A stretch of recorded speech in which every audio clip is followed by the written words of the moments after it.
గడ్డ మీద కాంగ్రెస్ పార్టీ జెండా ఎగరబోతుంది. దేశంలో కాంగ్రెస్ అధికారంలోకి రాబోతుంది. ఇక పద్మరావు అన్న ఈయనే ఉంటాడు, పక్కనే ఉంటాడు. అన్న మంచోడే, కానీ వాళ్ళ గురువే ఉన్నాడు కదా. ఇక ఆ పిట్టల ద్వారా నమ్ముకుంటే పద్మన్న బాగుపడ్డట్టే. అందుకే పజ్జన్నకే ఓటేసినా పజ్జన్నకు రాదది. ఓటు చీలిపోతే కిషన్ రెడ్డికి లాభం అవుతుంది. పజ్జన్నని గెలిపియనికే కాదు, పరిపతున్న పజ్జన్న ఇజ్జత్ ఇయనికే కేసీఆర్ ఎన్నికల్లో పోటీ పెట్టిండు. ఎక్కడున్నాడో తెలియదు, ఇవాళ కేసీఆర్ మద్దతు ఉందో కూడా లేదో తెలియదు. మొన్న నామినేషన్ వేసి నేను చూసిన, అరే పద్మారావు గారు కూడా ఈ పీజేఆర్ లాకనో దానం లాకనో ప్రజలలో ఉండేటోడు ఎంతమంది వచ్చిరో చూద్దామని పట్టుమని నలుగురు కూడా రాలే. అయ్యేనో ఫామ్ హౌస్లో వండిండు, కొడుకేమో జూబ్లీహిల్స్ గెస్ట్ హౌస్లో వండిండు. పద్మారావు నామినేషన్కి ఎందుకు రాలే అని నేను అడుగుతున్నా. దీన్ని బట్టే ఈ సీటును బీజేపీకి తాకట్టు పెట్టింది బీఆర్ఎస్. పద్మారావును నామినేషన్ వేపించి పద్మారావుకి ఎన్నికల్లో సహకరించకుండా పద్మారావును ఓడించడం ద్వారా కిషన్ రెడ్డిని గెలిపించాలని బిడ్డ బెయిల్ కోసం మీ సికింద్రాబాద్ సీటును కేసీఆర్ తాకట్టు పెట్టిండు. అందుకే మా బస్తీలలో ఉండే సోదరులకు, మా ఆడబిడ్డలకు ఒక మాట చెప్పదలుచుకున్నా. మన ప్రభుత్వం ఉంది, ఇందిరమ్మ రాజ్యం అధికారంలో ఉంది, ప్రజాపాలన అందిస్తున్న మేము బస్తీల పేదలకు సంక్షేమ పథకాలు అమలు చేయాలంటే దానం నాగేందర్ మీ కేంద్ర మంత్రిగానో లేకపోతే మీ ఎంపీగానో ఉండాలి.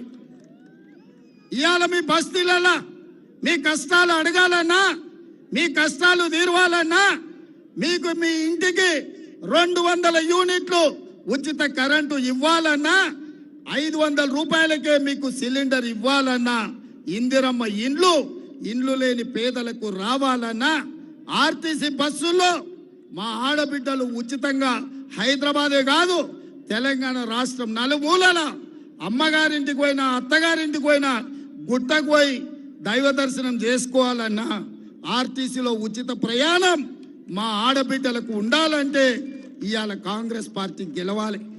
ఇవాళ ప్రభుత్వం మనది, సంక్షేమం మనది, పేదలు ఆదుకునేది మనం.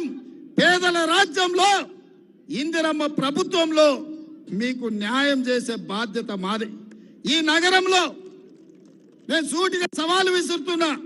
మొన్నటి వరకు మున్సిపల్ మంత్రిగా ఉన్న కేటీఆర్ అయినా, కేంద్ర మంత్రిగా ఉన్న కిషన్ రెడ్డినైనా చర్చ పెడతాం, చౌరస్తలు కూర్చుందాం. ఈ నగరానికి కృష్ణానది జలాలు తెచ్చింది ఎవరు? ఈ నగరానికి గోదావరి జలాలు తెచ్చింది ఎవరు?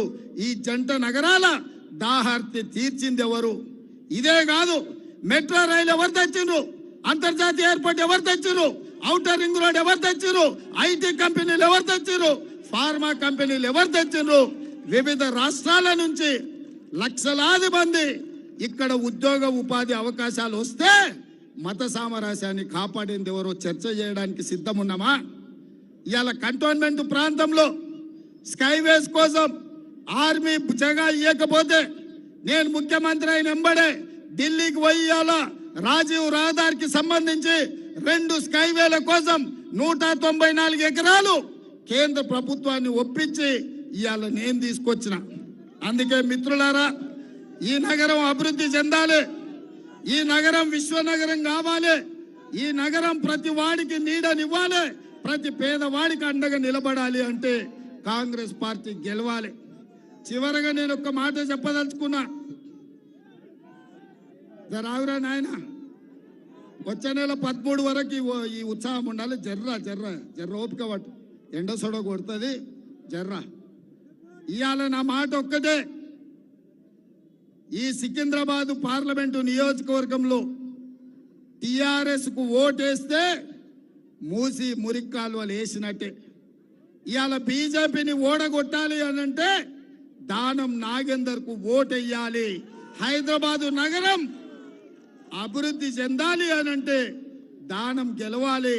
బస్తీల పేదోళ్లకు సంక్షేమ పథకం చేరాలి అంటే దానం నాగేందర్ గెలవాలి. రాష్ట్ర ముఖ్యమంత్రిగా ఈ నగరానికి అన్ని చేయడానికి నేను సిద్ధంగా ఉన్నా. ఒక పక్కన మా యువ మిత్రుడు అనిల్ కుమార్ యాదవ్ ను ఢిల్లీలో రాహుల్ గాంధీతో మాట్లాడి సోనియమ్మను ఒప్పించి మెప్పించి రాజ్యసభ సభ్యుని చేసిన ఇవాళ ఈ నగరం నుంచి ప్రాతినిధ్యం ఉండాలని. ఇప్పుడు లోక్సభ సభ్యుడిగా దానం నాగేందర్ను గెలిపిస్తే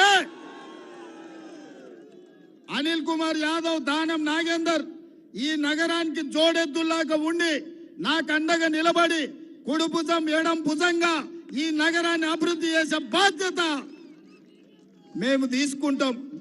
ఇక బీజేపీ వాళ్ళు అన్నీ అయిపోయినాయి.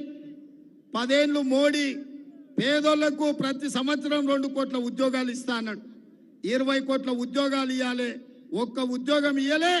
దాని జోలి చెప్పే పరిస్థితి లేదు. రైతుల ఆదాయం 2 చేస్తా అన్నాడు. కానీ ధర్నా చేసిన రైతులను ఢిల్లీలో పిట్టలు కాల్చినట్టు కాల్చి చంపిండు. ఇదే కాకుండా స్విస్ బ్యాంకులో లక్షల కోట్లు ఉన్నాయి, అవి తెచ్చి పేదోళ్ళ ఖాతాలు వేస్తా అన్నాడు. అవి కూడా ఒక్క రూపాయలే. ఎవరికైనా మీకు 15 లక్షలు వేసిండా మోడీ? వేసిండా? ప్రధానమంత్రి మన ఇల్లు ఇచ్చిండా? ఏమైనా ఉద్యోగాలు ఇచ్చిండా? మనకేమన్నా నిధులు ఇచ్చిండా? మన సికింద్రాబాద్ మునిగిపోతే మనకేమైనా సాయం చేసిండా?